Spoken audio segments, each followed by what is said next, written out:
Good day to all you rSpace fans out there. Today we've got a few stories about some infidelity, but one from an atypical perspective. Let's listen in and see if you can spot which one it is. Our first story begins, I, 32 male, found out at Thanksgiving my wife, 31 female, has been having an affair with a coworker for several months. Setting the scene. My wife and I had a long rough patch during COVID. Distance, emotional disconnect, dead bedroom, the works. I work IT in a hospital, and it was my turn to cover on-call for the holidays. As we pull into my uncle's house for the holidays, a call comes in, so I take it while the family goes inside. I was using my laptop and my wife's phone as a hotspot. I use an Android and never really used the iPhone since the home button was removed. She gets a notification from Snapchat. I swipe at it to remove it, and it opens up instead. I saw a message from a user named Nerd, and it has a kissy face emoji in it. Little did I know, opening that message was going to lead to several saved messages from a coworker dating all the way to the beginning of this year. I don't use Snapchat, but apparently if you don't save a message, it deletes with time. So, the conversations were very choppy, but include several inappropriate texts of essentially 20 questions, the sex edition. I skim through, and my stomach sinks. I wrap up my work and try to calmly go in to tell her we need to leave, saying I've been called into work. My wife, knowing me fairly well, I'd say these last 6 years, knew it was something else. I got to the car, 4-year-old in the back, and tried my best, unsuccessfully, to remain calm until getting home. I go through the messages more thoroughly with her and see her sending our address to him, surrounded by comments of, "It's not a date if you make me follow the 6-foot rule. He won't be home," etc. She said he came over, she felt extremely guilty, they made awkward small talk, and she asked him to leave. This happens in April, nearly 4 months of who knows how much texting, since most of it wasn't saved. The messages become much less frequent after that, only a couple a month, until August, where they stop. I snap. I call Nerd, confront him about what's been going on with my wife the last several months. He says nothing happened. She says nothing happened. All I have is several months of sexual flirting, a picture she sent of her in a bra, and the scheduled country date at our house. So here I stand, feeling disgusting, unworthy, second place, betrayed, and most importantly, stupid. She's lied before, going to bars, saying she had to work late, inappropriate texts that she wouldn't reciprocate, but also didn't shut down. Sexual partners that were close friends she hid from me. I know our marriage was on the rocks. I admit my contribution to that. I stopped being romantic. I kept our conversations short. We were drifting. I don't blame her for wanting to stray, but we've been going to counseling these last few months, and I thought things were going well. I've been trying again, and so has she. I just can't shake the feeling of something physical happening, despite both of them claiming otherwise. How stupid would I be to believe that, right? I've seen the worst side of myself these last 24 hours. She claimed it was 60% an emotional connection with him and 40% physical attraction. Since I let myself go, I'm 5'7", 150 pounds, and a realistic 6 out of 10. This guy is in shape, taller than me, and only 25. She's obviously distraught, has mostly taken my verbal lashings with grace, and wants to try to make things work. Here's where your advice comes in, Reddit. How do I ever trust her again?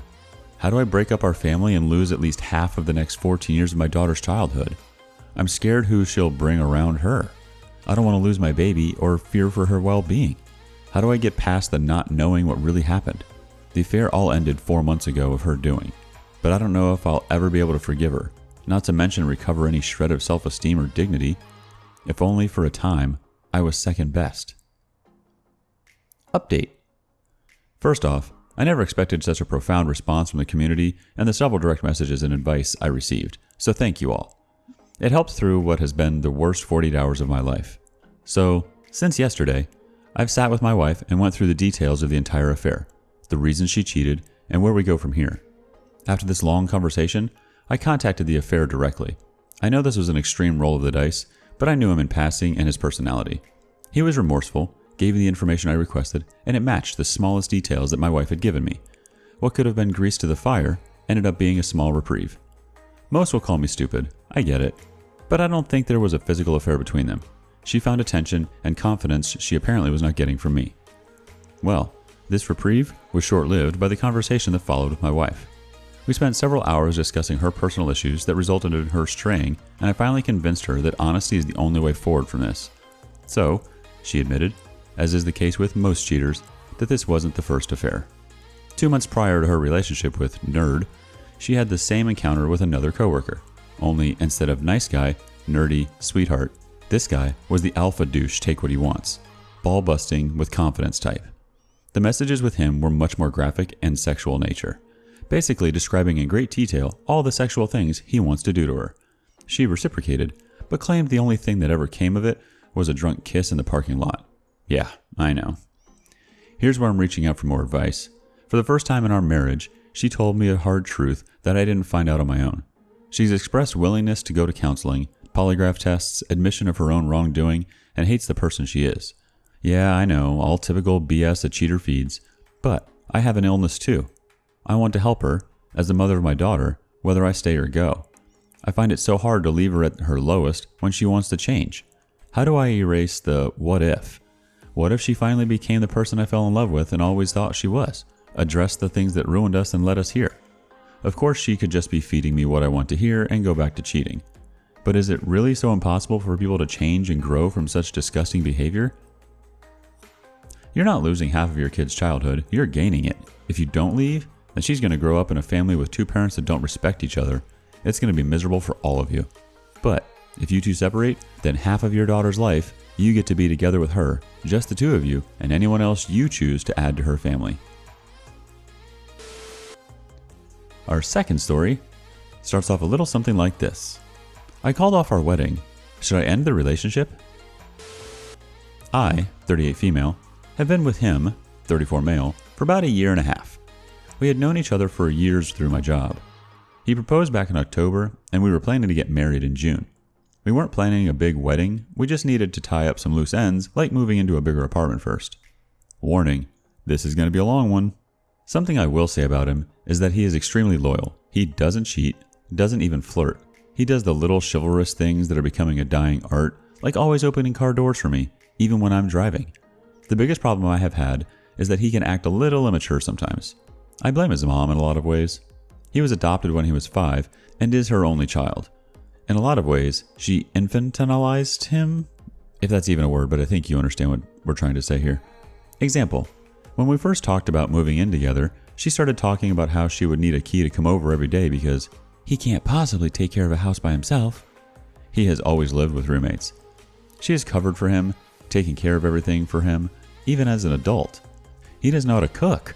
I have been teaching him, and he didn't know how to do dishes by hand when we first met. She would literally come over to his house and do these things for him. But I digress. I am 4 years older than him, and I am divorced with 2 teenagers. I have been largely on my own since I graduated high school. He has never been married, no children, so there are obviously going to be a disparity in our life experiences, but some things all hit me at once this past week, and I am mortified and crushed. 1, I found out that he basically cut himself back to part-time at his job. He's a union laborer. Turns out, when he said he was working, he was going to the bar or to shop for video games instead. Hour for hour, I earned more than him anyway, and that never bothered me until I found out that he wasn't working full-time. 2nd, he's been borrowing a busted old work truck to take to job sites because he needs a towing capacity. The friend lives out of state and has been generous enough to let him use it. He got a flat tire a couple weeks ago and parked it in front of my mother's house, of all places. I asked him where he was going to get a new tire. He replied, "In 2 weeks when I get paid." I offered to pull the wheel off myself and take it to my mechanic, but he refused. Well, you know what happens when you leave a non-running or derelict vehicle parked on the street in that municipality? It gets towed. And that's exactly what happened. And in our state, only the registered owner can retrieve the vehicle or its contents, and they have to appear in person. Kind of hard when the owner is 2 states away. Now his friend is livid because he's going to be on the hook for the towing and storage, and after 7 days, the vehicle will be impounded and a lien put against it. After 30 days, it will be auctioned. That's when I found out from an old friend of his that this is not the first time he has done something like that. Something breaks, and rather than fix it, he just ditches the vehicle. But that's not the worst part. When we got engaged, my brother presented him with an heirloom shotgun that has been in our family for 120 years. It belonged to my great-great-grandfather and was eventually passed down to me and my brother when our dad passed 3 years ago. It's a relic, no longer capable of firing without major restoration, but still. It's something that my dad would have wanted him to have that would eventually be passed down to my kids. Since he doesn't really have anything like that from his family, I thought it was a really touching gesture on my brother's part. Come to find out, at some point, he decided he didn't want a gun in the house, took it out of the closet without telling me, and put it in the back seat of that stupid truck. That got towed away, with the owners unable to get to it out of hock. I was absolutely beside myself. I was extremely close to my dad, and when he died, he didn't have a lot of material things to leave us. My brother was, understandably, upset, more disappointed and hurt than angry. We have tried everything to get the gun back, but the laws in this state are hard and fast. We cannot access personal property inside of it without the title holder present. I immediately called off our engagement. I called off the relationship and moved out. A couple of days later, I had a come to Jesus meeting with him. I called him out on his behavior in all things, reiterated that he was 34 and it was time to grow the F up. His childish actions cost 2 people their property, one of which can't possibly be replaced. I pointed out that I knew he was blowing off work and spending money that was supposed to be for our new apartment, that he was perfectly happy spending my money, but he had the logic of a 10-year-old when it comes to spending his money. We didn't speak for several days. Aside from letting me know that he put himself back on the schedule at work full-time. He's putting his gaming stuff up for sale, and he's going to pay his friend back for the truck. He has apologized and promised that he is trying to change. He's never been abusive in any way, just childish. I'm torn because I really do love him. I want to be with him, but not until he proves that he can behave like an adult. I don't know if I will ever forgive him for losing my grandfather's gun. Please don't be a jerk. My nerves are frazzled enough as it is. And there's an update. Wow, this blew up really fast. A lot of good advice, a lot of judgmental advice, and a lot of questions. First, I did not know about the job thing until this past week. I also didn't know that he had a history of ditching vehicles when they broke down until this past week. We still have other vehicles. It was just the one he decided to ditch. Second, I need to reiterate that I had no plans of having children. I literally cannot have them anymore, so that is off the table. Third, we have exhausted every resource we can try to get the truck gun back. Flying the owner out is not an option. My brother almost got arrested trying to pay someone off at the tow yard, and any court order, POA, title transfer won't happen fast enough to fix this. The gun is gone and we can't get it back. Finally, I would really appreciate it if some of you would stop calling me thirsty and desperate. Just because I'm wondering if a relationship that was pretty much good up to the point of some of these revelations coming out this past week is worth salvaging doesn't mean that I am jumping into a serious relationship with every man I meet or that I am desperate for a man. I am not trying to procreate more, so there is no timeline. I didn't seriously date for 10 years, and I will be perfectly fine if I don't for another 10 years. Thanks. Update 2. No, his mom did not have a key to our apartment. Update 3. No, I cannot buy the truck and go get it. He still has to sign it over to me, have it notarized, and mail it. Then I have to sign for it, take it to the DMV, title it in my name, and wait for the new title to come in the mail. It's too late for that. Well, that's an abrupt end to that story. Oh well. Moving on. Our third story. Discovering I was the affair partner. Does that give a clue as to which story is the different perspective? Let's see how it goes. I'll keep it very vague to avoid identification, but this is the core of the issue. I met my now ex 4 years ago. We were together for 2. She had moved from her city to mine, which are in opposite sides of the country. She came here to work, and she came alone, no family. She had told me she was in a relationship since she was very young, 17, and they lived together for 13 years. She caught him in an emotional affair, and she couldn't forgive him, and she left him. And that's how she ended in my city, 1 year prior to us meeting. We fell in love quickly, and everything seemed perfect, except for a weird thing. Once a month, like clockwork, she'd start a big fight over nothing, and then she'd get sad and ask me to leave her. I always thought it was a consequence of the infidelity she suffered, so I tried to reassure her every time that I loved her and I wouldn't hurt her. The reality was very different though. She had a ton of secrets that I found out little by little, and the remorse she sometimes felt was the reason she wanted to push me to break up with her. She was lying about her name. I always knew her as A. Then I found her real name was M. She said it was because she was ashamed of her true name and everybody called her by her chosen name. That part was true, so I let this pass. She told me she didn't have kids. One of the earliest lies she said, but I found it out the latest. She lied about never marrying the guy she lived with for 13 years.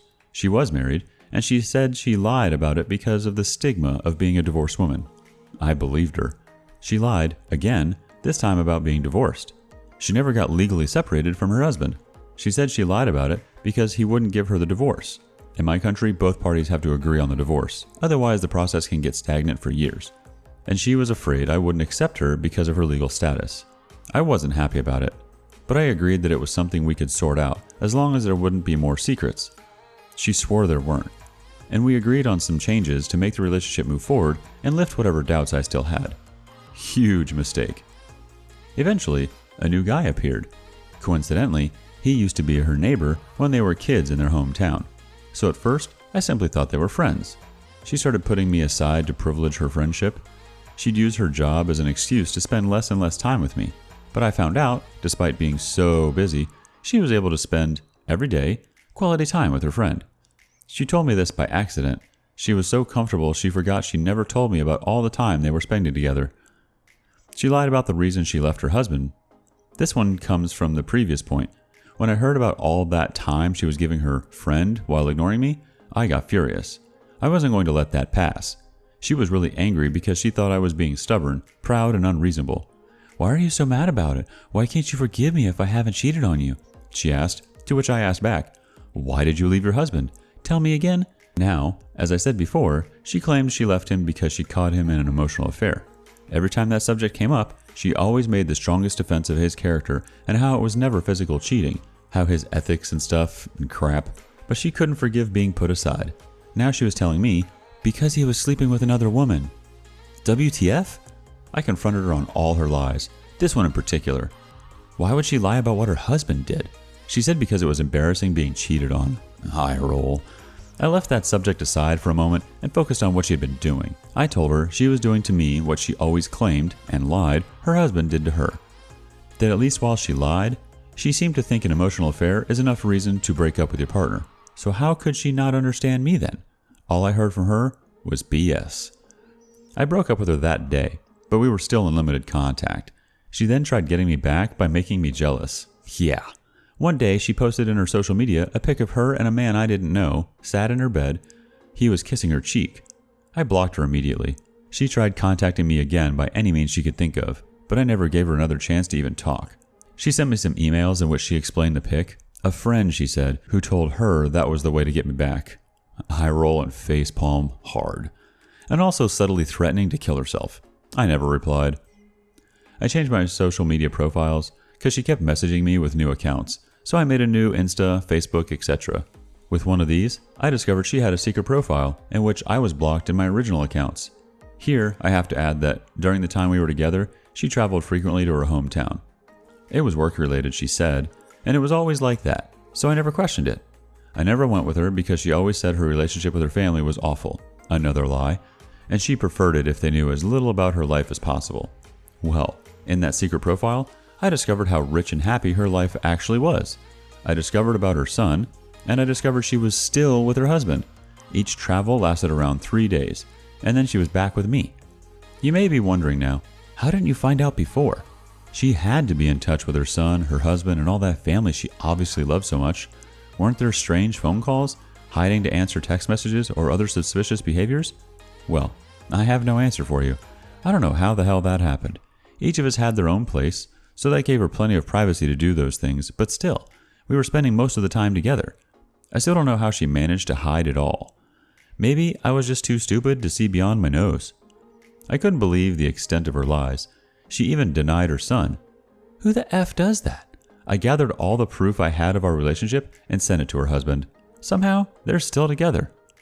After 2 years, I think I finally moved on. I looked back at all the drama a little time ago, and I discovered it didn't hurt anymore. I don't know when it happened, but trying to remember the last time I felt really miserable, it seemed like a lifetime ago. I'm starting to retake my life, even with the pandemic slowing everything down, but at least I'm already at the end of the tunnel.